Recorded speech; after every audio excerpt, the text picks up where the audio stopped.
কৃষ্ণ জয় গুৰু শঙ্কৰ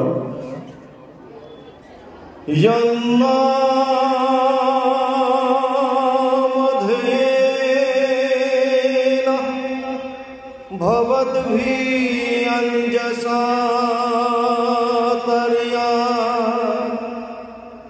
সমুদীৰ্যনৰঃ পৰম পদম प्राप्नोति पतक्यपितं सनातन सदा सदानन्दमुपास्महे हृदि जार राम कृष्ण नाम नामे भव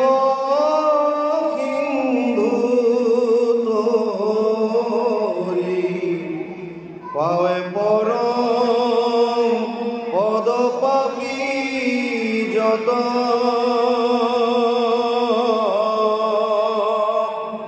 সদানন্দ সনাতন হেনয় কৃষ্ণক সদা উপাসা কৰো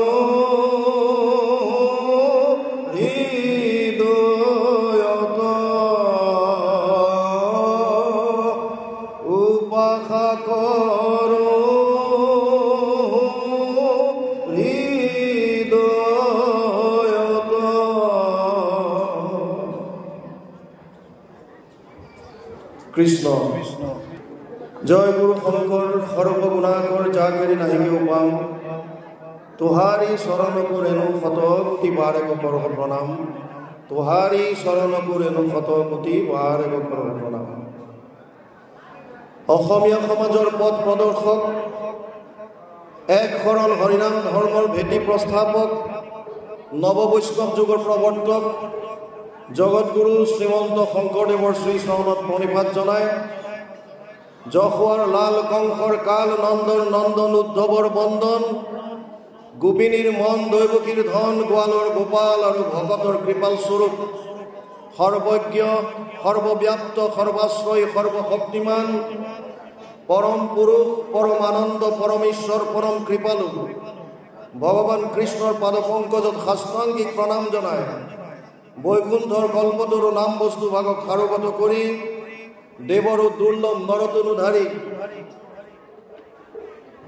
উত্তৰ পূব ভাৰতৰ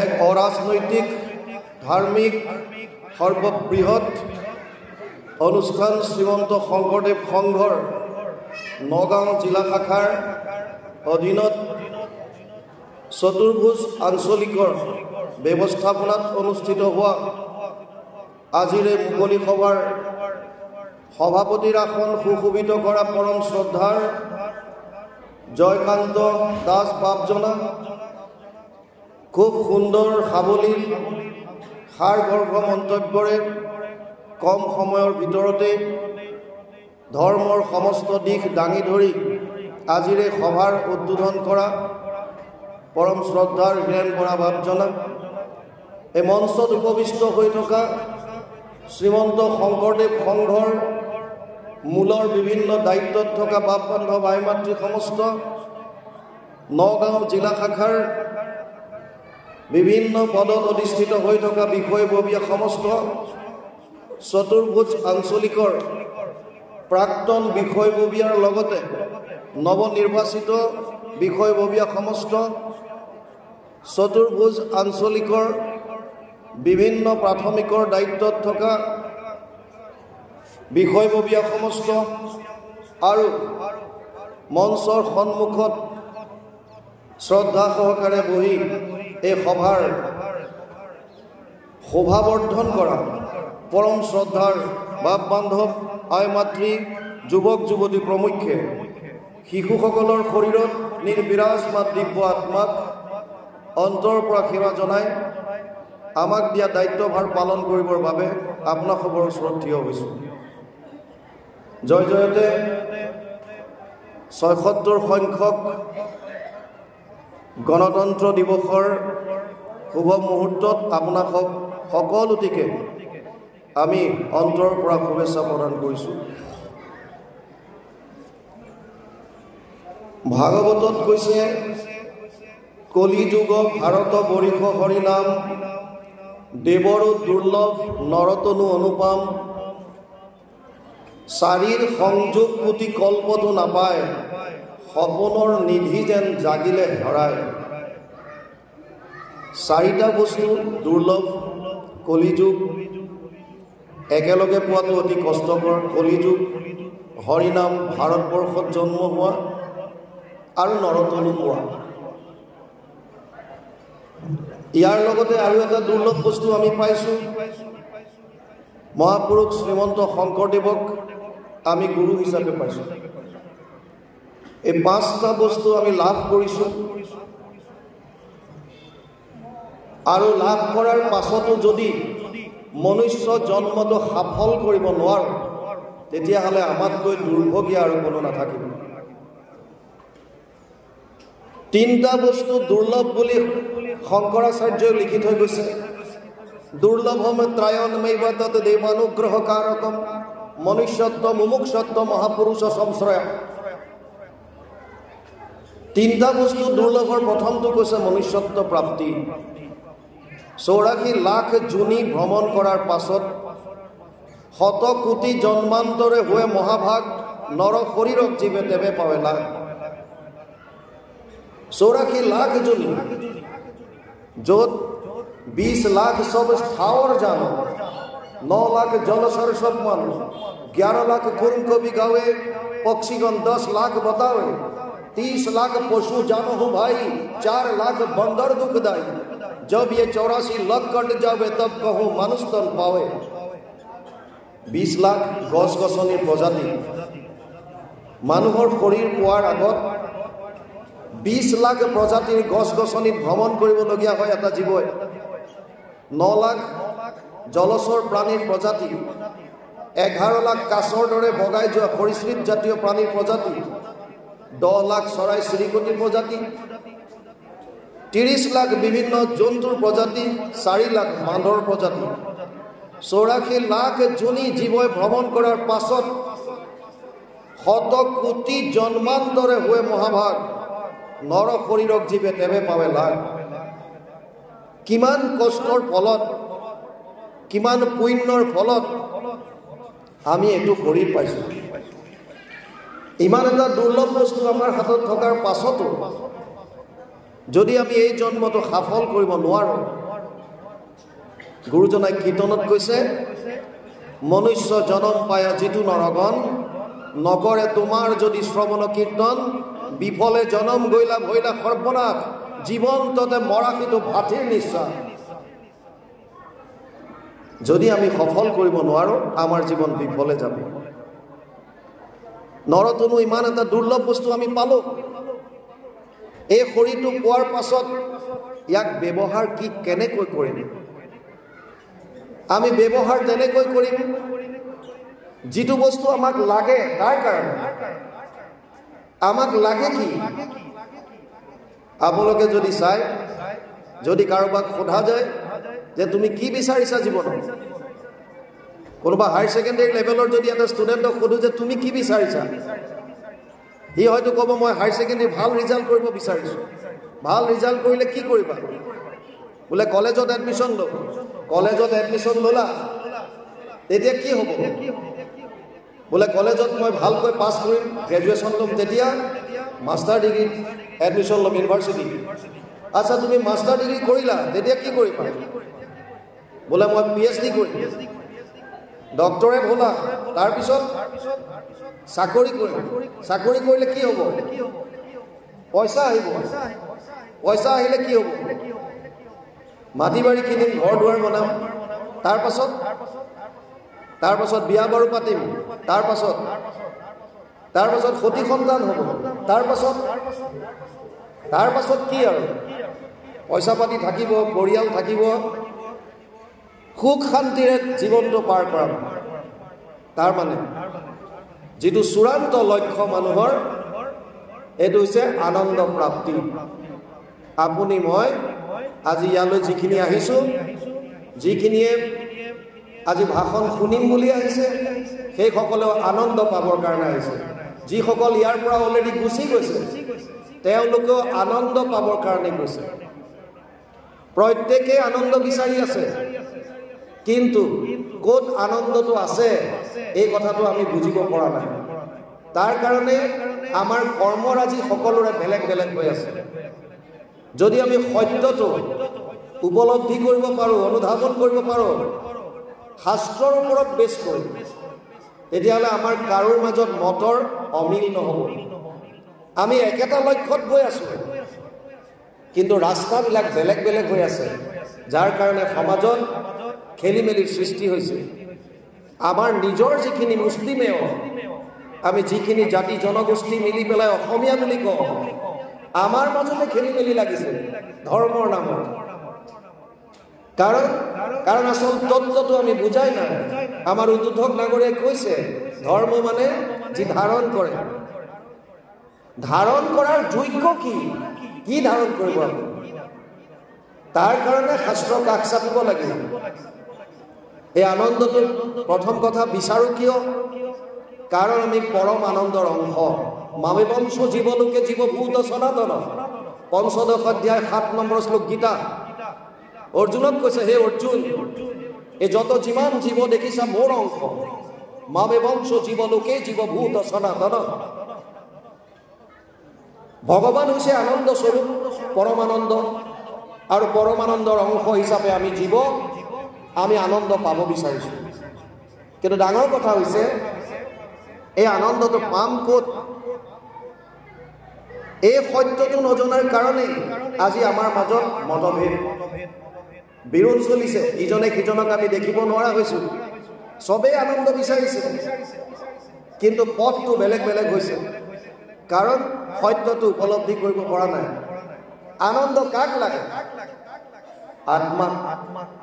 কাৰণ আত্মা পৰমানন্দৰ অংশ, পৰমাত্মাৰ অংশ।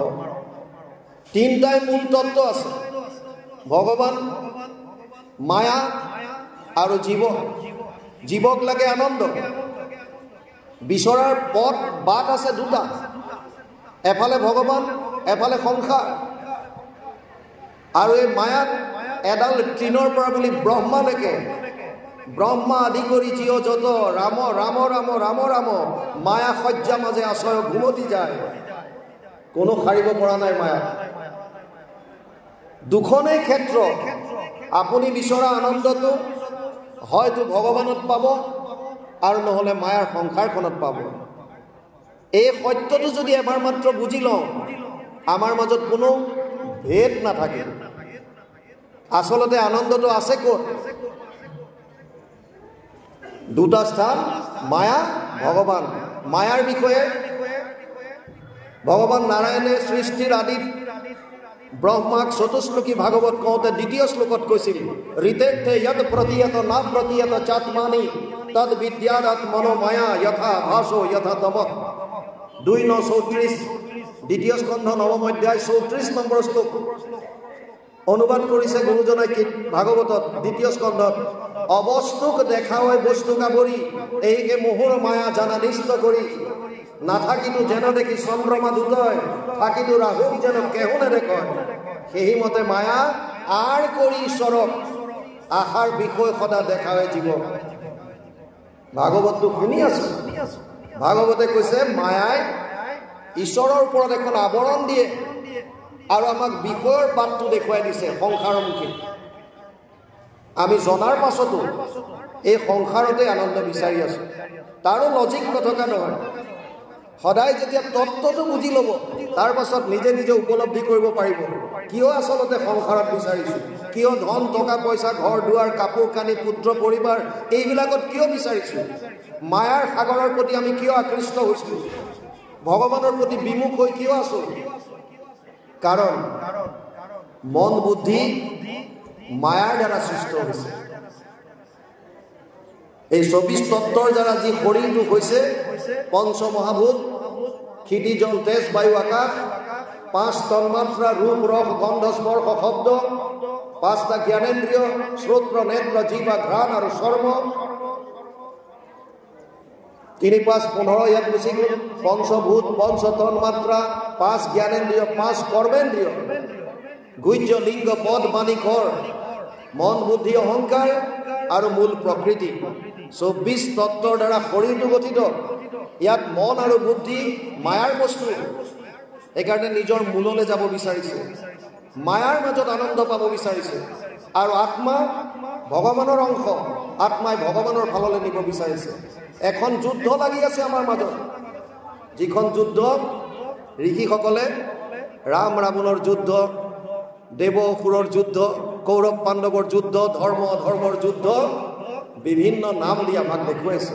যুদ্ধখন আমাৰ ভিতৰত। আত্মাই কৈছে মোক পৰমাত্মাৰ ওচৰলৈ নিয়া। কাৰ থ্ৰুৱেদি যাব?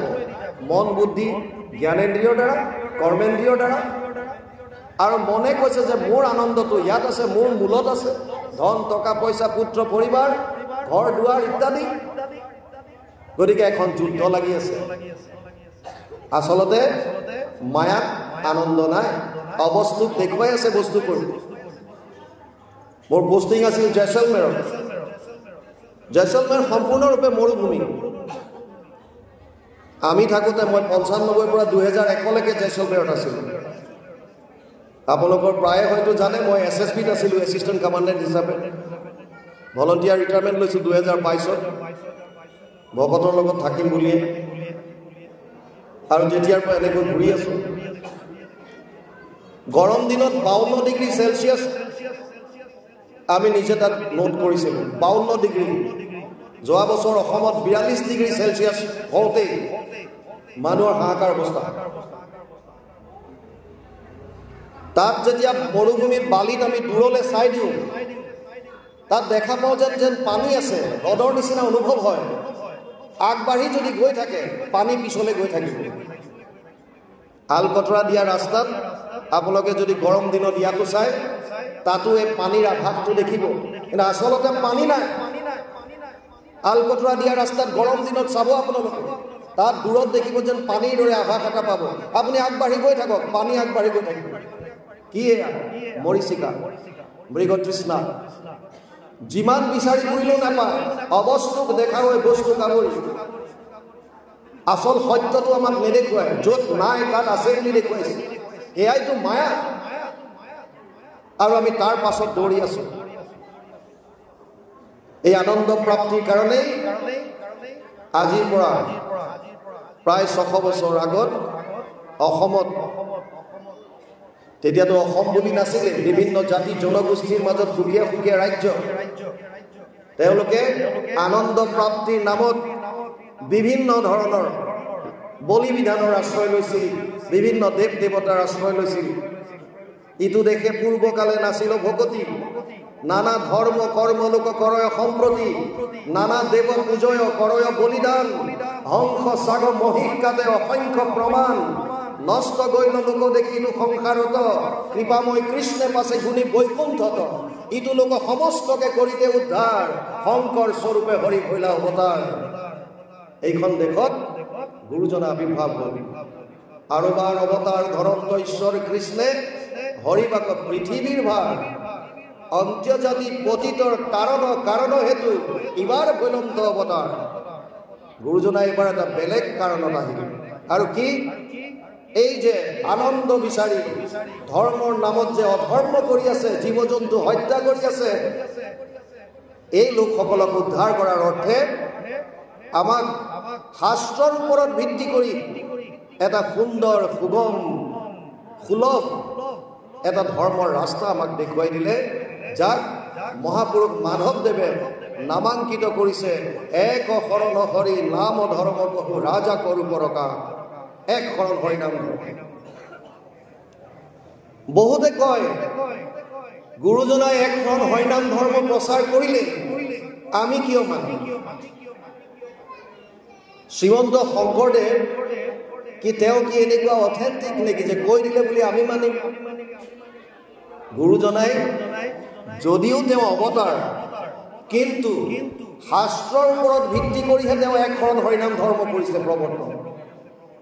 যিকোনো কথাৰ প্ৰমাণৰ কাৰণে আমাৰ ভাৰতীয় দৰ্শনে মূল চাৰিটা প্ৰমাণৰ কথা কৈছে প্ৰত্যক্ষ প্ৰমাণ অনুমান প্ৰমাণ উপমান প্ৰমাণ আৰু শাস্ত্ৰ বা শব্দৰ প্ৰমাণ প্ৰত্যক্ষ প্ৰমাণ সেইবিলাক যিবিলাক আমি নিজে দেখিছোঁ শুনিছোঁ চুই চাইছোঁ সোৱাদ লৈছোঁ শুনি চাইছোঁ পাঁচটা জ্ঞানেন্দ্ৰিয়ৰ দ্বাৰা যি নিজে উপলব্ধি কৰিছোঁ এইটো প্ৰত্যক্ষ প্ৰমাণ অনুমান প্ৰমাণ সেইবিলাক যিবিলাক আমি অনুমান এটা কৰি লওঁ দূৰত ধোঁৱা দেখিছে আপুনি ইয়াৰ পৰা কৈছে ধোঁৱা আছে যেতিয়া জুই আছে এইটো আপোনাৰ অনুমান উপমান তুলনা কৰি চোৱা হয় তই নীল গাই দেখিছনে দেখা নাই কেনেকুৱা আমাৰ গাইবিলাকৰ নিচিনা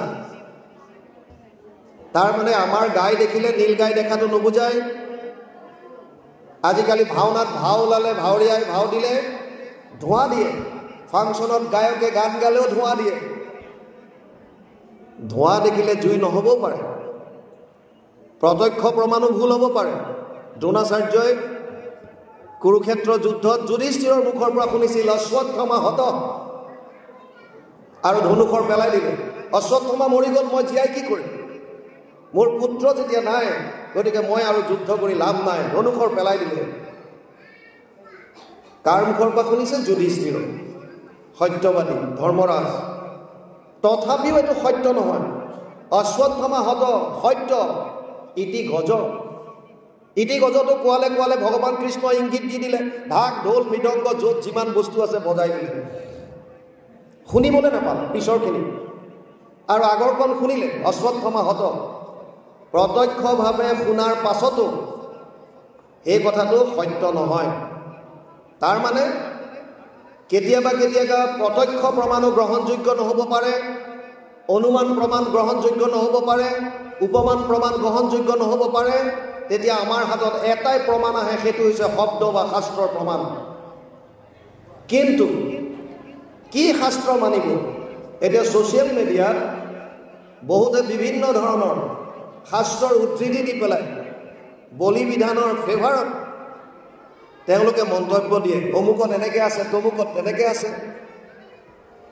সনাতন ধৰ্মই কি কৈছে তিনিটা মাত্ৰ প্ৰস্থান দিছে মাৰ্গ যদি এই তিনিটাত আছে তেতিয়া গ্ৰহণযোগ্য হ'ব শ্ৰুতি প্ৰস্থান স্মৃতি প্ৰস্থান আৰু ন্যায় প্ৰস্থান শ্ৰুতি বেদক কয় সনাতন ধৰ্মৰ মূল হৈছে বেদ বেদৰ সাৰমৰ্ম ইয়াৰ বেদান্তত আছে উপনিষদ বেদৰ শেষৰ অংশটোক উপনিষদ বুলি কয় সেইকাৰণে শ্ৰুতি প্ৰস্থানত বেদান্তক ৰাখিছে যদি বেদান্তত লিখা আছে তেতিয়াহ'লে গ্ৰহণযোগ্য হ'ব বেদৰ কথাবিলাক আমাৰ দৰে মানুহে বুজি পোৱাত কঠিন আমিতো বাদ দিয়ক ডাঙৰ ডাঙৰ ঋষিমুনিসকলে বেদৰ বাক্য গম নাপালে যাৰ যেন মতি কৰে বেদক ব্যাখ্যান একম সৎ বিপ্ৰ বহুদা বদন্তি এটা সত্যক বিভিন্ন ধৰণে প্ৰকাশ কৰিলে আপুনি মই কোন বেদৰ যিবিলাক মন্ত্ৰ যিহেতুকে সাধাৰণ লোকে বুজিব পৰা ভিতৰত নাছিল গতিকে তেওঁলোকে যিসকল ঋষি আন কিছুমান গ্ৰন্থ ৰচনা কৰিলে তেওঁলোকৰ স্মৰণ শক্তিৰ দ্বাৰা কাহিনী আকাৰে বিভিন্ন ধৰণৰ তাত তাত্ত্বিক কথা সোমোৱাই এইবিলাকক স্মৃতি গ্ৰন্থ বুলি কয় স্মৃতি শাস্ত্ৰ বুলি কয় তেনে এখন স্মৃতি শাস্ত্ৰ হৈছে মহাভাৰত মহাভাৰতৰ ভিতৰত ভীষ্ম পৰ্বৰ 25 অধ্যায়ৰ পৰা 42 অধ্যায়লৈ 18টা অধ্যায় সুকীয়াকৈ উলিয়াই আনিছে নাম দিছে শ্ৰীমদ ভগৱত গীতা যিখন আমি গীতা বুলি কওঁ এয়া মহাভাৰতৰ ভিতৰৰ বস্তু স্মৃতি প্ৰস্থানত সেইকাৰণে গীতাক ৰাখিলে যদি গীতাত লিখা আছে তেতিয়াহ'লে প্ৰামাণিক হ'ব উপনিষদৰ অধ্যয়ন কৰিলে আপোনালোকে দেখিব ক'ৰবাত অগ্নিক প্ৰাধান্য দি পেলাই তেওঁকে বুজাইছে ক'ৰবাত ইন্দ্ৰক প্ৰাধান্য দিছে কিয় দিবলগীয়া হৈছে কি হৈছে ইয়াৰ ন্যায় দিবৰ কাৰণে জাজমেণ্ট দিবৰ কাৰণে ব্ৰহ্ম আচলতে কোন পৰমাত্মা আচলতে কোন অথতো ব্ৰহ্ম জিজ্ঞাসা ব্ৰহ্মসূত্ৰ লিখিলে ব্যাসদেৱে 555টা সূত্ৰ আৰু এইখন ন্যায় প্ৰস্থানত ৰাখিলে যদি ন্যায় প্ৰস্থানত আছে তেতিয়াহ'লে গ্ৰহণযোগ্য হ'ব এতিয়া ডাঙৰ কথাটো হ'ল শ্ৰুতি প্ৰস্থান বেদান্ত বেদৰ সাৰ আছে বেদান্ত যিজন ব্যাসদেৱে বেদৰ বিস্তাৰ কৰিছে সেইজন ব্যাসদেৱে ভাগৱতত লিখিছে সৰ্ববেদান্ত সাৰম হি শ্ৰী ভাগৱতম ইষ্যতে য়স্য ৰসামৃত তৃপ্তস্য নানান্যত্ৰ ৰতি ক্বচিত 12, 13, 15 দ্বাদশ স্কন্ধ ত্ৰয়োদশ অধ্যায় 15 নম্বৰ শ্লোক ভাগৱত অনুবাদ কৰিছে মহাপুৰুষ মাধৱদেৱে। সমস্ত বেদান্ত সাৰ মহাভাগৱত শাস্ত্ৰ ইহাৰ অমৃত ৰস পায় পৰম সন্তোষে পান কৰিলে যিজনে তাৰ অন্যত্ৰ ৰসত ৰতি নাই। তাৰ মানে শ্ৰুতি প্ৰস্থান যদি বেদান্ত হয়, বেদান্তৰ সাৰ ভাগৱত। গতিকে ভাগৱত এখন প্ৰামাণিক গ্ৰন্থ। ভাগৱতত যদি লিখা আছে আমি মানিব লাগিব। দ্বিতীয় স্মৃতি প্ৰস্থান গীতা, ইয়াত ক'বলগীয়া একোৱেই নাই। তৃতীয় হৈছে ন্যায় প্ৰস্থান ব্ৰহ্মসূত্ৰ। যিজন ব্যাসদেৱে ব্ৰহ্মসূত্ৰ লিখিছে তেওঁৱেই গৰুড় পুৰাণত লিখিছে অৰ্ঘ অয়ম ব্ৰহ্মসূত্ৰ নাম। ভাগৱতখন ব্ৰহ্মসূত্ৰৰ টীকা ভাষ্য বুলি ব্যাসদেৱে গৰুড় পুৰাণত লিখি থৈ গৈছে। তাৰ মানে আমাৰ হাতত দুখন প্ৰামাণিক গ্ৰন্থ আহিল, শ্ৰুতি প্ৰস্থান বেদান্তৰ সাৰ ভাগৱত, ন্যায় প্ৰস্থান ব্ৰহ্মসূত্ৰৰ টীকা ভাষ্য ভাগৱত আৰু স্মৃতি প্ৰস্থান মূল গ্ৰন্থ গীতা। তাৰ মানে আমাৰ হাতত দুখন প্ৰামাণিক গ্ৰন্থ আছে, এখন হৈছে গীতা, আনখন হৈছে ভাগৱত। আৰু সেইকাৰণে কোনো মহাপুৰুষে লিখি থৈ গ'ল শাস্ত্ৰৰ উত্তম কি গীতা ভাগৱত। তাৰ মানে গীতা আৰু ভাগৱত সম্পূৰ্ণৰূপে প্ৰামাণিক। এতিয়া চাওক, যিসকলে আন আন শাস্ত্ৰৰ উদ্ধৃতি দি এক শৰণ হৰিনাম ধৰ্মক নিন্দা কৰিবলৈ যায়, বলি বিধানৰ ফেভাৰত সপক্ষে যুক্তি দিবলৈ যায়, আমি তেওঁলোকক কৈছোঁ 3টা প্ৰস্থানত আপোনালোকে চাওক ক'ত আছে এইবিলাক। কেৱল এক শৰণ, কেৱল এক শৰণ, তাৰ বাহিৰেতো ক'তো একো নাই। আৰু আপোনালোকে জানি আচৰিত হ'ব, ভাৰতীয় দৰ্শনৰ যিটো আস্তিক বুলি কৈছে, এই আস্তিক অকল ভগৱানক মনা নমনালৈ কোৱা নাই। যি 6টা দৰ্শন আছে তাক যোনে সমৰ্থন জনাইছে, 3টা প্ৰস্থান যোনে মানিছে সেইসকল আস্তিক, আৰু যোনে মনা নাই তেওঁলোকক নাস্তিক বুলি কৈছে। জৈনিজিম, বুদ্ধিজিম, জাৰবাৰ্গ। এতিয়া এই যদি গীতা ভাগৱত যদি আমাৰ শাস্ত্ৰৰ উত্তম হয়, গীতাত কি কৈছে? 700 শ্লোকৰ গীতা, এটা শ্লোক মাত্ৰ ধৃতৰাষ্ট্ৰই আৰম্ভ কৰি দিছে। সঞ্জয়ক সুধিছে ধৰ্মক্ষেত্ৰে কুৰুক্ষেত্ৰে সমবেত যুযুৎসৱ মামকা পাণ্ডৱ চৈব কিম অপূৰ্বত সঞ্জয়। প্ৰথম অধ্যায় প্ৰথম শ্লোক গীতা। ধৃতৰাষ্ট্ৰই কৈছে, হে সঞ্জয়, ধৰ্মক্ষেত্ৰ কুৰুক্ষেত্ৰত সমবেত হোৱা মোৰ আৰু পাণ্ডুৰ পুত্ৰসকলৰ সৈন্যই কি কৰিছিল মোক কোৱা। এইটোৱে ধৃতৰাষ্ট্ৰৰ প্ৰশ্ন। উত্তৰত 40টা শ্লোকত সঞ্জয়ে উত্তৰ দিছে কুৰুক্ষেত্ৰ যুদ্ধত কি হৈ আছিল। বিশেষভাৱে তেওঁ অৰ্জুন আৰু কৃষ্ণৰ সংবাদৰ বিষয়ে কৈছে, কৃষ্ণ অৰ্জুন সংবাদ, যাক আমি গীতা বুলি কওঁ। 40টা শ্লোকত 85টা শ্লোকত অৰ্জুনে মনৰ সংশয় ভগৱান কৃষ্ণৰ ওচৰত দাঙি ধৰিছে, আৰু 574টা শ্লোকত ভগৱান কৃষ্ণই গীতাৰ উপদেশ দিছে। প্ৰথমতে অৰ্জুনৰ মনৰ সন্দেহ, মনৰ শংকা নিৰাকৰণ কৰি গৈ আছে, আৰু সিদ্ধান্ত দিছে শেষত সৰ্বগুহ্যতমম ভূয় শ্ৰেণুমে পৰমম বচ ইষ্টসীমে দৃঢ়মিতি তত বক্সামিতে হিতম। 8দশ অধ্যায় 64 নম্বৰ শ্লোক গীতা। হে অৰ্জুন, তোক মই এতিয়া গোপনীয়ৰ পৰা গোপনীয় কথাটো কওঁ, শুন, কাৰণ তই মোৰ অতি মৰমৰ। কি ক'লে? সৰ্বধৰ্মান পৰিত্যাজ্য মাম একম শৰণম ব্ৰজ অহম ত্ব সৰ্ব পাপেভ্যো মোক্ষয়িষ্যামি মা শুচ। 8দশ অধ্যায় 66 নম্বৰ শ্লোক গীতা। গুৰুজনাই ভাগৱতত অনুবাদ কৰিছে, সৰ্বধৰ্ম এৰি এক শৰণ সাক্ষাৎ সুদৃঢ় বিশ্বাসে সখী লৈক আমাক নকৰিবা ভয় হেৰা কৰো অংগীকাৰ সমস্ত পাপত মই কৰিব নিষ্ঠা। এক শৰণৰ কথা কেৱল যে আজিৰ পৰা প্ৰায় 577-76 বছৰ আগত গুৰুজনাই কৈছিল, এনে নহয়।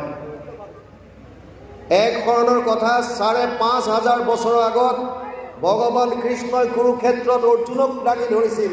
চব বাদ দি কেৱল মোৰ ওচৰত আহ, তোক যিটো আনন্দ লাগে কেৱল মোৰ পাবি। কাৰণ কৃষ্ণ মানে আনন্দ, ৰসবৈ সহ।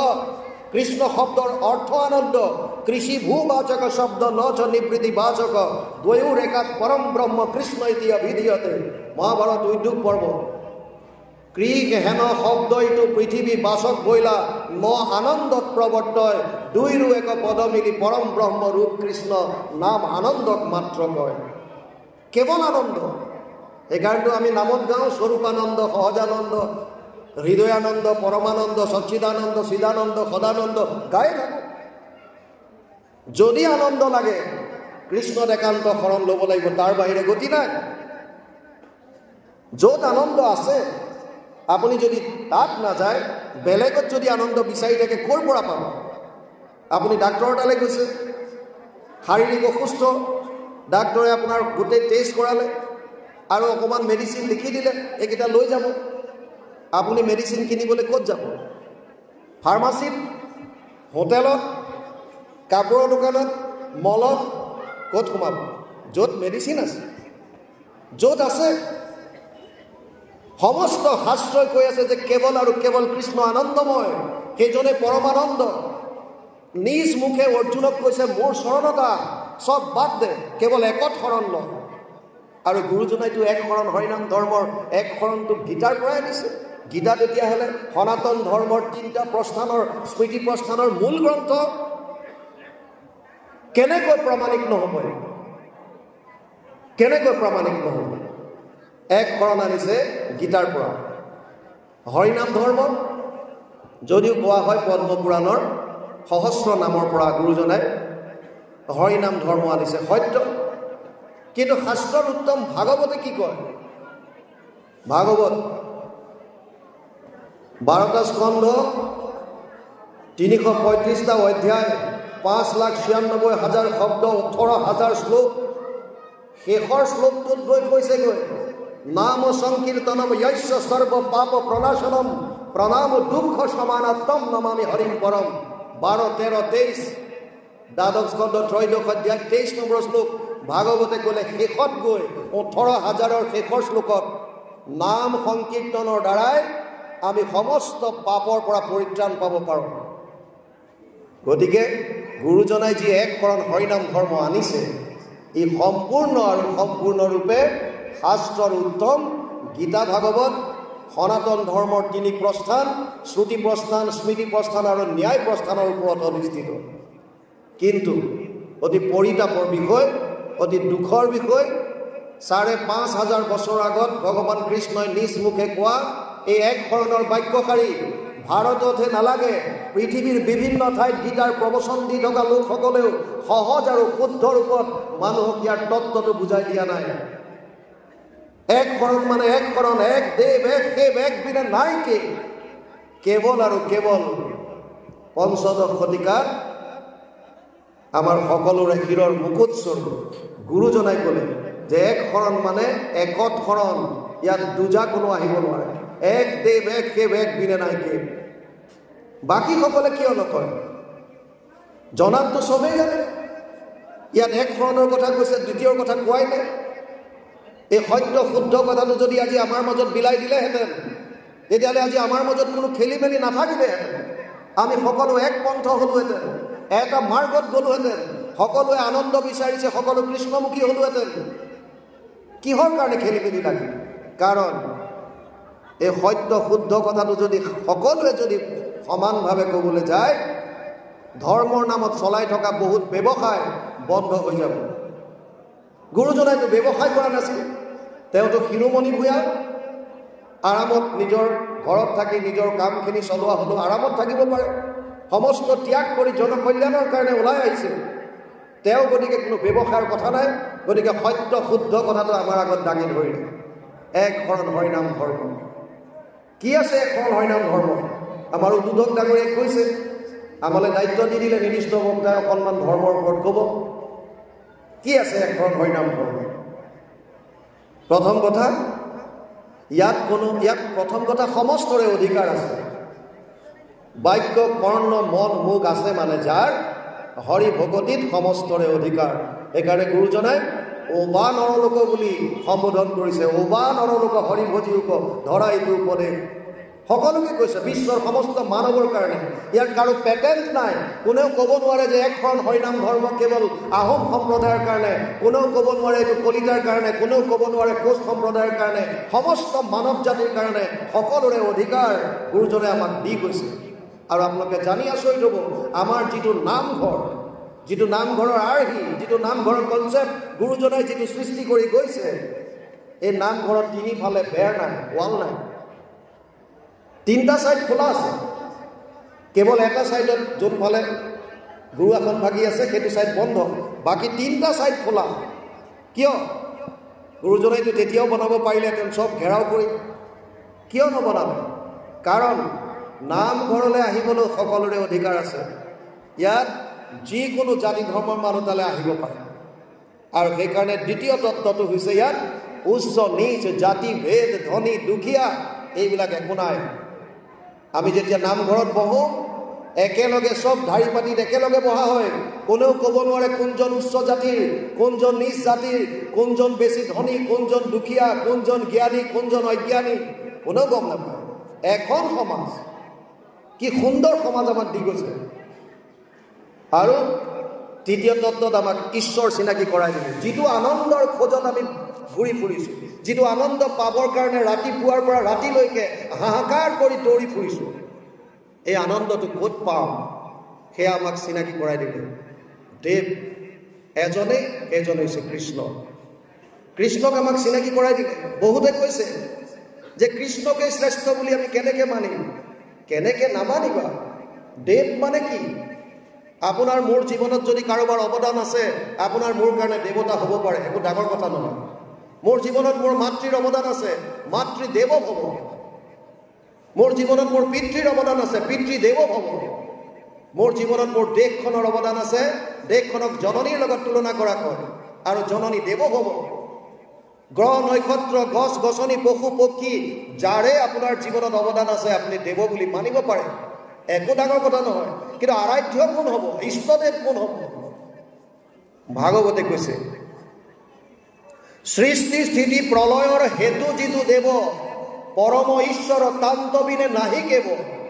স্বপ্ন জাগৰণ যিটো গভীৰ নিদ্ৰাত, সমাধিত সাক্ষী ৰূপে থাকন্ত সাক্ষাৎ। সচেতন কৰা দেহ প্ৰাণ ইন্দ্ৰিয়ক, জীৱক গুঞ্জান্ত নানাবিধ বিষয়ক।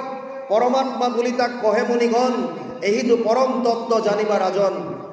পিপলায়নে নিমিৰজাক কৈছে, ঈশ্বৰ তত্ত্ব নিৰূপণ কৰি দেখুৱাই দিছে। কেনেকৈ? ঈশ্বৰ আৰাধ্য কোনজন?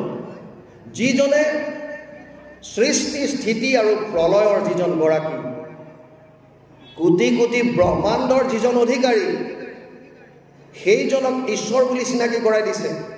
যাৰ কটাক্ষত কোটি কোটি ব্ৰহ্মাণ্ড সৃজন হয়, যাৰ কটাক্ষত কোটি কোটি ব্ৰহ্মাণ্ড ধ্বংস হয়, যাৰ কটাক্ষত, যাৰ কৃপাত এই কোটি কোটি ব্ৰহ্মাণ্ডত যত জীৱৰাশি আছে তেওঁলোক লালিত পালিত হৈ থাকে, সেইজন হৈছে কৃষ্ণ। আমাৰ মনৰ 4টা অৱস্থাত যিজন অন্তৰ্যামী ৰূপে থাকে, স্বপ্ন জাগৰণ যিটো গভীৰ নিদ্ৰা, সমাধিত সাক্ষী ৰূপে থাকন্ত সাক্ষাৎ। আমাৰ মনৰ 4টা অৱস্থা আছে। এতিয়া জাগ্ৰত অৱস্থা, আপোনালোকৰ শৰীৰ সক্ৰিয় হৈ আছে, মন সক্ৰিয় হৈ আছে। যেনেকৈ ভাবিছে, যেনেকৈ ইচ্ছা কৰিছে, বুদ্ধিয়ে পাৰ্মিট কৰিছে, আপোনালোকে তেনেকৈ কৰ্ম কৰিব পাৰিছে। এইটো সক্ৰিয়, এইটো জাগ্ৰত অৱস্থা। ৰাতি যেতিয়া শুই যায়, শৰীৰটো যেতিয়া বিচনাত থাকে, কেতিয়াবা কেতিয়াবা মনটোৱে লিংগ দেহাৰ লগত, যিটো এটা সূক্ষ্ম শৰীৰ, আমাৰ ভিতৰত আৰু 2টা শৰীৰ আছে, এটা কয় লিংগ শৰীৰ বা লিংগ দেহা, আৰু এটা কাৰণ শৰীৰ কজেল বডি, য'ত বাসনাবিলাক সুপ্ত হৈ থাকে। এই লিংগ শৰীৰৰ লগত মন যেতিয়া ভ্ৰমণ কৰে, তেতিয়া আমি সপোন দেখোঁ, স্বপ্ন অৱস্থা বুলি কয়। এই স্বপ্ন অৱস্থাটো যিজন অন্তৰ্যামী ৰূপে আপোনাৰ মোৰ লগত আছে।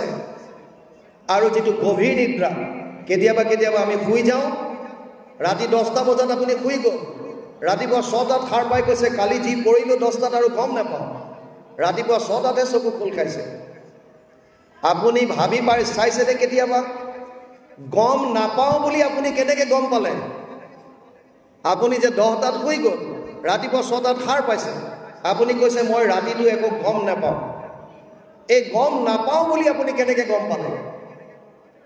আপুনিতো শুই আছিল, আপুনি যে সপোন দেখিছে পিছদিনা উঠি পেলাই কেনেকৈ গম পাইছে? তাৰমানে আপোনাৰ মোৰ শৰীৰত ভগৱান কৃষ্ণ অন্তৰ্যামী ৰূপে আছে। উপদ্ৰষ্টা অনুমন্তা চ ভৰ্তা ভোক্তা মহেশ্বৰ পৰমাত্মা ইতি চাপ্যুক্ত দেহে অস্মিন পুৰুষ পৰ। 13 অধ্যায় 22 নম্বৰ শ্লোক গীতা। অৰ্জুনক কৈছে, হে অৰ্জুন, মই উপদ্ৰষ্টা হিচাপে, অনুমন্তা হিচাপে, স্বামী হিচাপে সমস্ত ভূতৰ শৰীৰত বিৰাজমান হৈ আছো পৰমাত্মা ৰূপে। সেইজন ঈশ্বৰ যিসকল নিৰ্গুণ নিৰাকাৰ ব্ৰহ্মক উপাসনা কৰিছে জ্ঞান মাৰ্গৰ দ্বাৰা, তেওঁলোকে সমাধিত জাগ পায়। সেইজন ঈশ্বৰ যিজনে আমাক সচেতন কৰি ৰাখিছে। আমাৰ ইন্দ্ৰিয়বিলাক, এই হাত ভৰি নাক মুখ এজন মৃতকৰ শৰীৰতো থাকে। এজন মানুহৰ মৃত্যু হ'লে হাত ভৰি নাক মুখ চব থাকে। কেতিয়াবা আমি খবৰ পাওঁ ৰাতিপুৱা আজি অমুক বাপজনা গ'ল, হাতত দাখন লৈ যাওঁ আৰু গৈ পেলাই তাত দেখোঁ যে নহয়, বাপজনাকতো চোতালত শুৱাই থৈছে, ওপৰত বগা কাপোৰ এখন দি থৈছে। বাপজন যোৱা নাই ক'লে, আছে তাতে, কিন্তু মানুহে তথাপিও কথা পাতি আছে চাই চাই। বেচেৰা কালি সন্ধিয়া কথা পাতিছিলোঁ, আজি পুৱাই গ'ল, আছে পৰি গ'ল কোন? চাই চাই কথা পাতি আছে। এই বাপজন কালি সন্ধিয়া কথা পাতিছোঁ, কালি লগ পাইছিলোঁ, কালি মোবাইলত কথা পাতিছিলোঁ, আজি ৰাতিপুৱাই গ'ল 4টা বজাত। অথচ তেওঁলোকে চাই চাই কথা পাতি আছে। তাৰ মানে যিজন পৰি আছে আৰু যিজন গ'ল পাৰ্থক্য আছে। এই পৰি থকাজন, এই ইন্দ্ৰিয়বিলাক, হাত ভৰি নাক মুখ শৰীৰ সমস্ত আছে, কিন্তু লৰচৰ কৰিব নোৱাৰে, একো নাই, শেষ। শেষ অৱস্থা 3টা। বিষ্ঠা পলু চাই যদি পেলাই দিলে, পানীত উটাই দিলে, জীৱ জন্তুৱে খাই বিষ্ঠা কৰি উলিয়াই দিলে। যদি পুতি থলে পলু হৈ গ'ল, আৰু যদি পুৰি দিলে ছাই হৈ গ'ল। এই ইন্দ্ৰিয়বিলাক সচেতন কৰি যিজনে ৰাখিছে, সেইজন পৰমাত্মা, সেইজন আমাৰ আৰাধ্য। অহম সৰ্বেষু ভূতেষু ভূতাত্মানাম অৱস্থিত সদা তাম অৱজ্ঞায় মম মূৰ্ত কৰতে উচ্চ বিৰম্বনম। 3:29-21 কপিল প্ৰভুৱে মাতৃ দেৱহূতিক কৈছে, মা, অহম সৰ্বেষু ভূতেষু ভূতাত্মানাম অৱস্থিত সদা, মই সমস্ত প্ৰাণীৰ শৰীৰত বিৰাজমান হৈ আছো। মোক অৱজ্ঞা কৰি যিসকলে মূৰ্তিত পূজা কৰিছে, এইটো অতি বিৰম্বন। বেদমন্ত্ৰে প্ৰতিমাত কৰয় অৰ্চন, নাহি তাৰ ফল কিছু হবে বিৰম্বন। গুৰুজনাই ঈশ্বৰ চিনাকি কৰাই দিলে। সেইজন ঈশ্বৰ যিজন সমস্ত ভূতত আছে, সমস্ত ভূতত ব্যাপী আছো মই হৰি, সবাকো মানিবা তুমি বিষ্ণু বুদ্ধি কৰি। কি চূড়ান্ত আদৰ্শ! আমি কিন্তু বুজিব পৰা নাই, আমি বুজিব পৰা নাই। ঈশ্বৰ আৰাধনা কৰাৰ কাৰণে সমস্ত জীৱৰ প্ৰতি প্ৰেম কৰিবলৈ কৈছে। ভক্তি মানে কি? প্ৰেম। ভক্তি মানে প্ৰেম।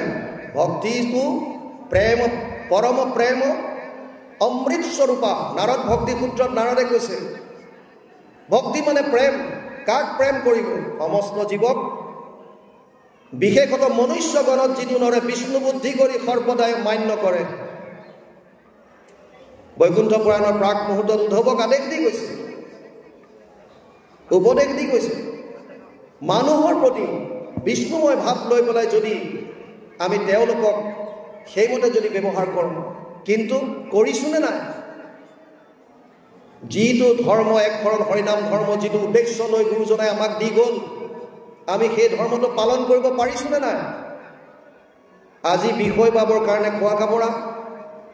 কোনোবা এজন যদি সমাজত উন্নতি পথত আগবাঢ়িছে, আমাৰ মনত দ্বেষ, জেলাচি, আমি জ্বলি থাকোঁ।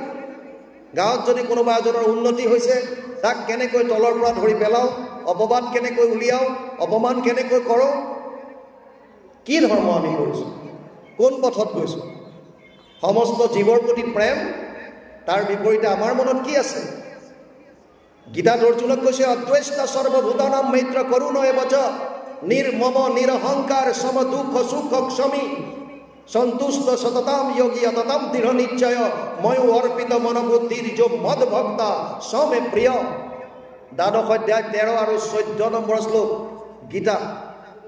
হে অৰ্জুন, যিজন অদ্বেষ্টা সৰ্বভূতানাম, সমস্ত প্ৰাণীৰ প্ৰতি যাৰ মনত তিল মানো দ্বেষ ভাৱ নাই, যিজন সকলো প্ৰাণীৰ প্ৰতি মৈত্ৰতা আচৰণ কৰে, বন্ধুত্বৰ, যিজন সকলো প্ৰাণীৰ প্ৰতি কৰুণ ভাৱ ৰাখে, যিজনে মই আৰু মোৰ বুলি অহংকাৰ নকৰে, যিজন সুখ দুখ সকলোতে সমান থাকে, যিজনে যিটো পাইছে তাতে সন্তুষ্ট থাকে, যিজনে মন আৰু বুদ্ধি মোক অৰ্পণ কৰিলে, যিজন মোৰ ভক্ত সেইজন মোৰ প্ৰিয়। গীতাত আছে। আমাৰ মনৰ ভাৱ শুদ্ধ হৈছেনে নাই? আমিতো ভাগৱত ইমানকৈ শুনিছোঁ। জীৱৰ প্ৰতি সদ্ভাৱ আহিছেনে নাই? মানুহৰ প্ৰতি ভাল ভাৱ আহিছেনে নাই? আমি সকলোকে সমদৃষ্টিৰে চাব পৰা হৈছোনে নাই? ভক্তি মাৰ্গৰ মূল বস্তুটো দিলে, অহম সৰ্বেষু ভূতেষু ভূতাত্মানম অৱস্থিত সদা তম অৱজ্ঞায় মাম মূৰ্ত কুৰুতে অৰ্য বিড়ম্বনম অতঃ অহম সৰ্বভূতেষু ভূতাত্মানম কৃতালয়ম অৰ্হয়েত দান মানভ্যম মৈত্ৰ অভিনন্দ চক্ষুষা 3:29-28। কপিলে মাক দেৱহতীক কৈছে, মা, মোক ভক্তি কৰা তুমি জীৱৰ প্ৰতি সমস্ত জীৱৰ শৰীৰত মই আছোঁ বুলি ভাবি লৈ তেওঁলোকক দান কৰা। কেনেকুৱা দান? কায়ু মনোবাক্যে আপুনি শাৰীৰিকভাৱে কৰক। আপুনি কাৰোবাৰ বিপদ দেখিছে, আপোনাৰ হাতত ধন টকা পইচা নাই, আপুনি কায়িকভাৱে সহায় কৰিবলৈ আগবাঢ়ি যাওক। আপোনাৰ শৰীৰো অক্ষম, মনেৰে আশীৰ্বাদ এটা দিয়ক। বোপাই তোক এই বিপদৰ সময়ত মই একো কৰিব নোৱাৰিলোঁ, ভগৱানৰ ওচৰত প্ৰাৰ্থনা কৰিছোঁ, যা তোৰ কল্যাণ হ'ব। অন্তৰৰ পৰা ক'ব পাৰিছোনে নাই? অন্তৰ পবিত্ৰ হৈছেনে নাই? মান দিব শিকিছোনে নাই? যাক যথাযোগ্য সন্মান দিব পাৰিছোনে নাই? অমানিনা মানদেনা নিত্যদা কীৰ্তয়ন্ত হৰি। নিজে মান নিবিচাৰি আনক সন্মান দিবলৈ শিকিছোনে নাই? মৈত্ৰতাৰ ভাৱ। আৰু কৈছে অভিন্নেন চক্ষুষা, ভিন্নভাৱে নাচাবা, দৃষ্টিকোণ সলনি কৰিবৰ হ'ল। আমি কওঁ হয় আমি ভাগ্যৱান, এখন ধৰ্মধ্বজৰ তলত আছোঁ, ইজনে সিজনক কৃষ্ণ বুলি তেওঁৰ শৰীৰত বিৰাজমান দিব্য আত্মাক আমি সন্মান জনাওঁ। কিন্তু ভাৱটো আনিব লাগিব মনত। এই ভাৱটো যেতিয়ালৈকে নাহে তেতিয়ালৈকে নহ'ব। আপোনাৰ যেতিয়া দাঁত কামোৰ খায়, জিভাৰ পৰা যেতিয়া তেজ ওলায়, এনেকুৱা কোনোবা আছে নেকি যে দাঁতকেইটা ভাঙি দিয়ে? নাভাঙে। কিয়? মোৰ দাঁত, মোৰ জিভা লাগি গ'ল অকস্মাত। মোৰ ক্ষেত্ৰত মই মানি ল'লোঁ, মোৰ পৰিয়ালৰ কিবা এটা ভুল হ'লেও মই ক্ষমা কৰি দিলোঁ। মোৰ এয়া আপোনে যদি কিবা কৰি আছে, অধৰ্মও যদি কৰি আছে, মই চুপচাপ। আৰু যদি মোৰ নহয়, পৰ হ'ল, তেতিয়া দৃষ্টিকোণ সলনি হৈ গ'ল। কিয়? এই ভাৱটো শুদ্ধ কৰিব লাগিব। আৰু ভাৱটো শুদ্ধ কৰাৰ কাৰণে গুৰুজনাই চতুৰ্থ তত্ত্বটো দি দিলে, ঈশ্বৰ উপাসনা কৰাৰ শ্ৰৱণ কীৰ্তন। যদ্যপি ভগতি নৱবিধ মাধৱৰ শ্ৰৱণ কীৰ্তনত হন্ত শ্ৰেষ্ঠতৰ। কিয় দিলে শ্ৰৱণ কীৰ্তন? প্ৰহ্লাদে নৱবিধ ভক্তিৰ কথা কৈছিল। শ্ৰৱণম কীৰ্তনম বিষ্ণু স্মৰণম পাদ সেৱনম অৰ্চনম বন্দনম দাস্যম সাক্ষ্য আত্মনিবেদনম 7:5-23। সপ্তম স্কন্ধ 5ম অধ্যায় 23 নম্বৰ শ্লোক ভাগৱত। আৰু গুৰুজনাই তাৰ ভিতৰত মুখ্যতঃ দুটা দিলে, যদ্যপি ভগতি নৱবিধ মাধৱৰ শ্ৰৱণ কীৰ্তনত হন্ত শ্ৰেষ্ঠতৰ। যদিও স্মৰণটো মাজে মাজে দিছে, ভাই মুখে বোলা ৰাম, হৃদয়ে ধৰা ৰূপ ধৰিবলৈ স্মৰণত আনিবই লাগিব। শ্ৰৱণ কীৰ্তন স্মৰণ। শ্ৰৱণ কিয় দিলে আমি সকলোৱে জানো। বৰ্তমান অসমততো ভাগৱতৰ জোৱাৰ উঠিছে, চৌদিশে কেৱল ভাগৱতৰ চৰ্চা। অৱশ্যে কোনো কোনো ঠাইত অবিৰত অখণ্ড নীতি নিয়ম পালন কৰি আছে। প্ৰায়বিলাক জেগাত চৰ্চা চলিছে, আলোচনা চলিছে। ভাগৱত শ্ৰৱণ কৰিলে আমাৰ কি লাভ হ'ব? ব্যাসদেৱে পদ্মপুৰাণৰ উত্তৰ খণ্ডত কৈছে, এতদস্মাৎ পৰম কিঞ্চিত মনশুদ্ধেন বিদ্যতে জন্মান্তৰে ভৱেৎ পুণ্যম তদা ভাগৱতম লভেৎ। ভাগৱত শ্ৰৱণ কৰিলে ভাগৱততকৈ শ্ৰেষ্ঠ গ্ৰন্থ মন শুদ্ধিকৰণৰ কাৰণে আন একো নাই। অৰ্থাৎ সমস্ত জীৱৰ প্ৰতি ভাল ভাৱ আনিবলৈ, মানুহৰ প্ৰতি সৎভাৱ আনিবলৈ, সমস্ত জীৱৰ প্ৰতি মৈত্ৰতাৰ ভাৱ আচৰণ কৰিবলৈ আমাৰ নিজৰ ভাৱটো শুদ্ধ হ'ব লাগিব। শুদ্ধ হোৱাৰ মূল কাৰণটো দিছে ভাগৱত শ্ৰৱণ, ঈশ্বৰৰ লীলা আমি শ্ৰৱণ কীৰ্তন কৰিব লাগিব। জন্ম কৰ্ম জমে দিব্যম এবং যো ব্যক্তি তত্ত্বতঃ ত্যক্ত্বা দেহা পুনৰ্জন্ম নেতি মামেতি পাণ্ডৱ। ৪ৰ্থ অধ্যায় ৯ নম্বৰ শ্লোক গীতা। অৰ্জুনক কৈছে, হে অৰ্জুন, মোৰ জন্ম কৰ্ম চব দিব্য। যিসকলে ইয়াৰ শ্ৰৱণ কৰি ইয়াৰ তত্ত্বটো বুজি ল'লে মৃত্যুৰ পাছত তেওঁলোক পুনৰ আহিব নালাগে, মোক পাব, মানে পৰম আনন্দ লাভ কৰিব। শ্ৰৱণ আমি শ্ৰৱণ কৰিছোঁ, ভাগৱতৰ ইমানকৈ শ্ৰৱণ হৈছে, তথাপিও সমাজত হিংসা, দ্বেষ, চোৰ ডকাইতি, ধৰ্ষণ, লুণ্ঠন সমানভাৱে গৈ আছে। কি লাভ হৈছে? এফালে আমি শ্ৰৱণ কৰি আছোঁ আৰু আনফালেদি আমাৰ হিংসা কৰি আছোঁ। ধৰ্মক্ষেত্ৰ কৰ্মক্ষেত্ৰ দুখন বনাই পেলালোঁ। ধৰ্মক্ষেত্ৰ বেলেগ, য'ত এনেদৰে আলোচনা হয়, ভাষণ হয়, আৰু কৰ্মক্ষেত্ৰত হ'লে এইবিলাক আহিব নিদিওঁ, সমান্তৰালভাৱে গৈ আছে। কৰ্মৰ ধৰ্মৰ প্ৰভাৱ পৰিবলৈ দিয়া নাই।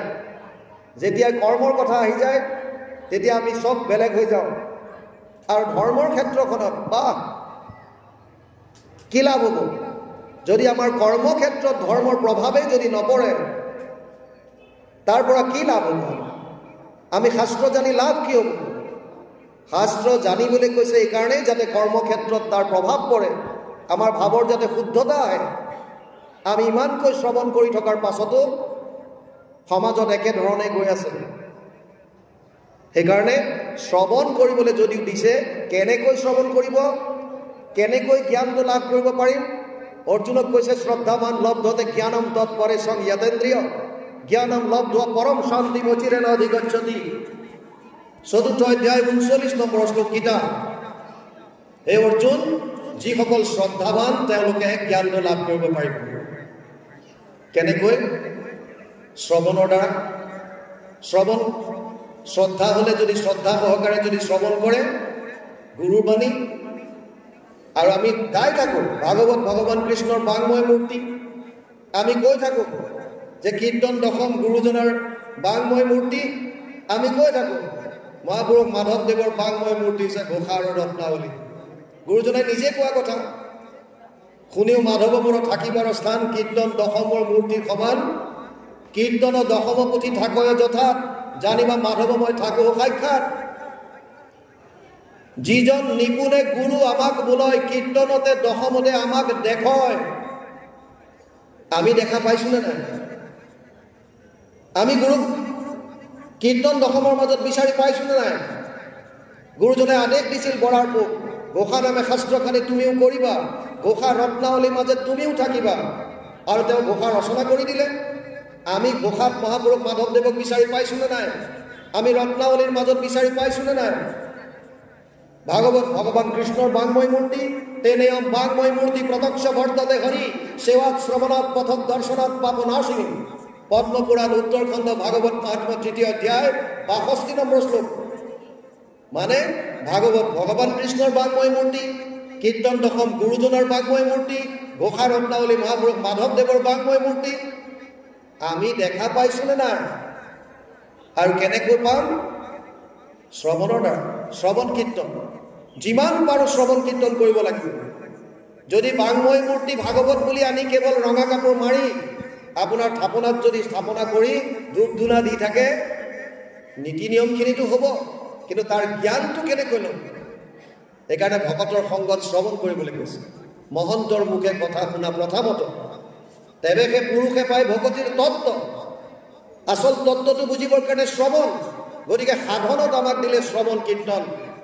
যদিও 3টা মাৰ্ক দিছিল উদ্ধৱক বৈকুণ্ঠ পুৰাণৰ প্ৰাক মুহূৰ্তত, যোগত্ৰায়ময়ী প্ৰোক্তা নৰনম শ্ৰেয় বিধিচ্ছয় জ্ঞানম কৰ্মম চ ভক্তিম জানা উপায় অন্য অস্তি কুত্ৰাচিত।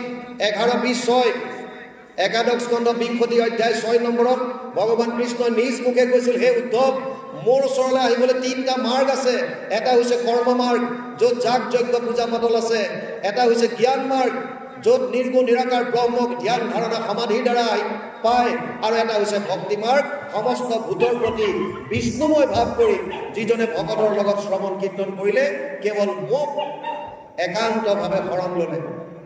তিনিটা মাৰ্গ যদিও কৈছিল, সিদ্ধান্ত দিছিল এটা, জ্ঞান কৰ্ম ভকতি কহিলো কৰি ভেদ, ভকতি পৰম পন্থ দিলো পৰিচ্ছেদ। কিয় তিনিটা যদি মাৰ্গ তুমি কৈছিলা, তাৰ পাছত দুটা ছাইড কৰি এটা কিয় দিলা সিদ্ধান্ত? আৰু গীতাত অৰ্জুনক সেইজন ভগৱানে কৈছে, সমু অহম সৰ্বভূতেষু নামে দেশ্য অস্তি না প্ৰিয়, 9ম অধ্যায় 29 নম্বৰ শ্লোক গীতা।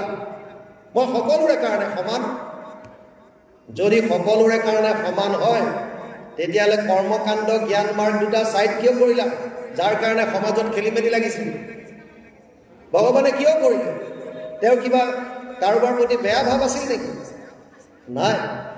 ভগৱান আমাৰ পিতা মাতা, পিতা সমস্য জগতো মাতা ধাতা পিতামহ, বেদ্যম পবিত্ৰ ওমকাৰ ঋক সাম যজুৰে বচ। 9ম অধ্যায় 17 নম্বৰ শ্লোক গীতা। অৰ্জুনক কৈছে, মই সমস্ত জীৱৰ পিতা, মই মাতা, মই পিতামহ, বেদৰ ওমকাৰ মই, ঋক সাম যজুৰ যিমান জ্ঞান চব মই। সেইজনে জীৱৰ কেতিয়াও সন্তানৰ কেতিয়াও বেয়া চিন্তা কৰিব নোৱাৰে। কৰ্মকাণ্ড জ্ঞান মাৰ্গ আঁতৰাই ভক্তি মাৰ্গ দিয়াৰ বহুত যুক্তিপূৰ্ণ কাৰণ আছে। যাগ যজ্ঞ পূজা পাতলত যদি 6টা বস্তুৰ শুদ্ধতা নাথাকে, স্থান কাল পাত্ৰ দ্ৰব্য মন্ত্ৰ ক্ৰিয়া, তেতিয়া যাজকৰ মৃত্যু পৰ্যন্ত হ'ব পাৰে, বিপৰ্যয় ঘটিব পাৰে। মন্ত্ৰ চৈব পৰিজ্ঞাতম কৰ্মসুধীৰ মদৰ্পণম ধৰ্ম সম্পদতে ষডভি অধৰ্মস্য বিপৰ্যয় 11, 21, 15 একাদশ স্কন্ধ 21 অধ্যায় 15 নম্বৰ শ্লোকত উদ্ধৱক কৈছে, হে উদ্ধৱ, যাগ যজ্ঞ পূজা পাতল কৰাত মোৰ কোনো আপত্তি নাই, কিন্তু 6টা বস্তুৰ শুদ্ধতা থাকিব লাগিব। স্থান কাল পাত্ৰ দ্ৰব্য মন্ত্ৰ ক্ৰিয়া, যিটো বস্তুৰ শুদ্ধৰূপে কৰাটো সম্ভৱ নহয়। আগৰ দিনৰ যিবিলাক ঋষিমুনি আছিল, যি সৰুৰে পৰা বেদৰ অভ্যাস কৰিছিল, মন্ত্ৰ কণ্ঠস্থ হৈ আছিল, সেইসকলৰে মন্ত্ৰ উচ্চাৰণত ভুল হয়। তস্তামুনিৰ যেনেকৈ মন্ত্ৰ ভুল হৈছিল, ইন্দ্ৰক বধ কৰিবৰ কাৰণে বিদ্যাসুৰৰ সৃষ্টি কৰিলে, আৰু যেতিয়া যজ্ঞত পূৰ্ণ আহুতি দিবৰ সময় হ'ল, য'ত ক'ব লাগিছিল ইন্দ্ৰ শত্ৰু নিধন হওক, ইন্দ্ৰ শত্ৰু বিবৰ্ধন, মন্ত্ৰ ভুল হৈ গ'ল। মন্ত্ৰত ক'লে ইন্দ্ৰৰ শত্ৰু নিধন হওক, ইন্দ্ৰস্য শত্ৰু বিবৰ্ধন, আৰু ইন্দ্ৰৰ হাতত বিদ্যাসুৰ মৰিবলগীয়া হ'ল। তেতিয়া যিসকল বেদজ্ঞ 28,000 ঋষিমুনিয়ে 1000 বছৰ যজ্ঞ কৰি একো ফল নাপালো বুলি ভাগৱতত দিয়া আছে। কৰিলো যজ্ঞ আহি সহস্ৰ বছৰ, হোম ধুমে ধূম্ৰ বৰ্ণ ভৈলা কলেবৰ, যিটো কৰ্ম কৰোৱাত নাহিকে বিশ্বাস, আপোনাৰ আয়ুস কৰিলো ব্যৰ্থে নাশ। আৰু এই 28,000 ঋষি লাপি লোপা নহয়, 28 সহস্ৰ ঋষি বেদত প্ৰধান, তেওঁলোকে স্বীকাৰ কৰি গৈছে। সেইকাৰণে ভগৱানে ক'লে যে এইটো মাৰ্গ চবে নোৱাৰে, এইটো বাদ দিয়া। জ্ঞান মাৰ্গত এডমিশ্যন ল'বৰ কাৰণে মিনিমাম 4টা বস্তুৰ প্ৰয়োজন। শান্ত দান্ত তিতিক্ষা উপ্ৰতি, মনৰ ওপৰত কণ্ট্ৰল, ইন্দ্ৰিয়ৰ ওপৰত দমন, সহনশীলতা গুণ, বিষয়ৰ ওপৰত উঠিব পৰা। কাৰ আছে 4টা? মনৰ ওপৰত কোনে কণ্ট্ৰল কৰিব পাৰে?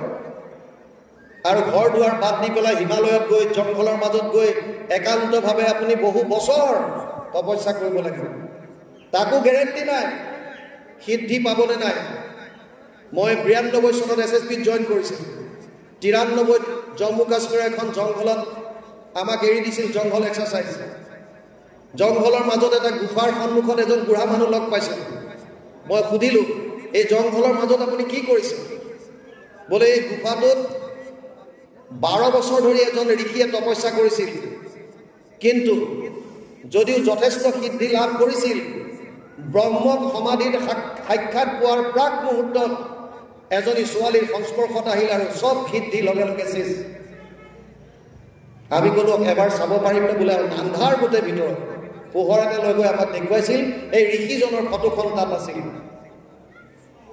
এক্সাৰচাইজ শেষ কৰি বাহিৰৰ ওলাই আহোঁতে ওচৰৰ গাঁৱত সুধিছিলোঁ, আৰু গাঁৱৰ মানুহে কৈছিল যে ছাৰ আপোনাক চব শুদ্ধ কৈছে, এটা কথা খালি লুকুৱাইছে। কোনটো? যিজন ঋষিৰ কথা কৈছে 12 বছৰ তপস্যা কৰাৰ কথা, এইটো সত্য, কিন্তু ঋষিজন সেই বুঢ়াজনে দাড়ি চাৰি কাটি পেলালে, 12 বছৰ তপস্যা কৰি ফল লাভ কৰিব নোৱাৰিলে। আৰু যিজনে ব্ৰহ্মক সমাধিত সাক্ষাৎ কৰিছে, ভাগৱতৰ প্ৰথম স্কন্ধতে পাব ব্যাসদেৱ, যিজনে ব্ৰহ্মক সমাধিত দেখা পায়, সেইজনৰো কি অৱস্থা? উগুল থুগুল চিত্ত নাহি মুখ শান্তি, নাজানন্ত কৃষক মনত গুণী গান্ধী। সেইকাৰণে অৰ্জুনক কৈছে, হে অৰ্জুন, ক্লেশ অধিক তৰস্তেষাম অব্যক্ত আসক্ত চেতসা অব্যক্ত হি গতিৰ দুখম দেহবৎ বিৰভাব্যতে। 12 অধ্যায় 5 নম্বৰ শ্লোক গীতা ভক্তিযোগ। বহুত কষ্ট তাত।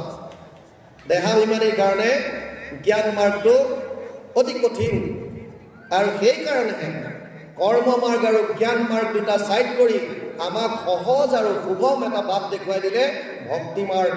ভক্তি মাৰ্গতো গুৰুজনে আমাক ক'লে কেৱল শ্ৰৱণ কীৰ্তন কৰা আৰু স্মৰণত আনা। তস্মাৎ সৰ্বেষু কালেষু মাম অনুস্মৰ যুদ্ধচ্চ মই অৰ্পিত মনোবুদ্ধিৰ বাবে বৈশ্বস্য সংশয়। 8ম অধ্যায় 7 নম্বৰ শ্লোক গীতা। অৰ্জুনক ভগৱান কৃষ্ণই কৈছে একেই কথা, প্ৰতিটো মুহূৰ্তত মোক স্মৰণ কৰ আৰু তোৰ কৰ্তব্য কৰ্ম কৰি যা, মন আৰু বুদ্ধি মোক অৰ্পণ কৰি থ, তই পৰম গতি লাভ কৰিব পাৰিবি, পৰম আনন্দ লাভ কৰিব পাৰিবি। সেইকাৰণে এক শৰণ হৰিনাম ধৰ্মৰ 4টা তত্ত্ব আপোনালোকক ক'লো। প্ৰথম আছিল সমস্তৰে অধিকাৰ, দ্বিতীয়ত ক'লো ইয়াত উচ্চ নিচ জাতি ভেদ একো নাই, ধনী দুখীয়া কোনো একো নাই, তৃতীয়ত ক'লো যে ইষ্টদেৱ আমাৰ ভগৱান কৃষ্ণক চিনাকি কৰাই দিলে, চতুৰ্থত ক'লো তেওঁৰ ওচৰলৈ যাব পৰা মাৰ্গ, বোলে ভক্তি মাৰ্গ। ভক্তি মাৰ্গতো 9বিধৰ ভিতৰত কেৱল 2 ভাগ দিলে, শ্ৰৱণ কীৰ্তন আৰু লগতে স্মৰণ। আৰু আমাক সকলোৱে জানো 4 বস্তু দি গ'ল, গুৰুদেৱ নাম ভকত। গুৰু গু শব্দস্থ অন্ধকাৰ স্যাদ গু শব্দস্থ নিৰোধক, অন্ধকাৰ নিৰোধ্য নিষাদ গুৰু নিত্য অভিধীয়তে। গু মানে অন্ধকাৰ অজ্ঞান, ৰু মানে পোহৰ প্ৰকাশ। যিজনে আমাক অন্ধকাৰৰ পৰা অজ্ঞানতাৰ পৰা পোহৰ আৰু জ্ঞানৰ মাৰ্গলৈ লৈ যায়, সেইজনেই গুৰু। আৰু সেইজন গুৰুক আমি শ্ৰীমন্ত শংকৰদেৱ হিচাপে মহাপুৰুষ মাধৱদেৱে স্বীকৃতি দি কৈছে, শ্ৰীমন্ত শংকৰ হৰি ভকতৰ জানা যেন কল্পতৰু তাহান্ত বিনাই নাই নাই নাই আমাৰ পৰম গুৰু।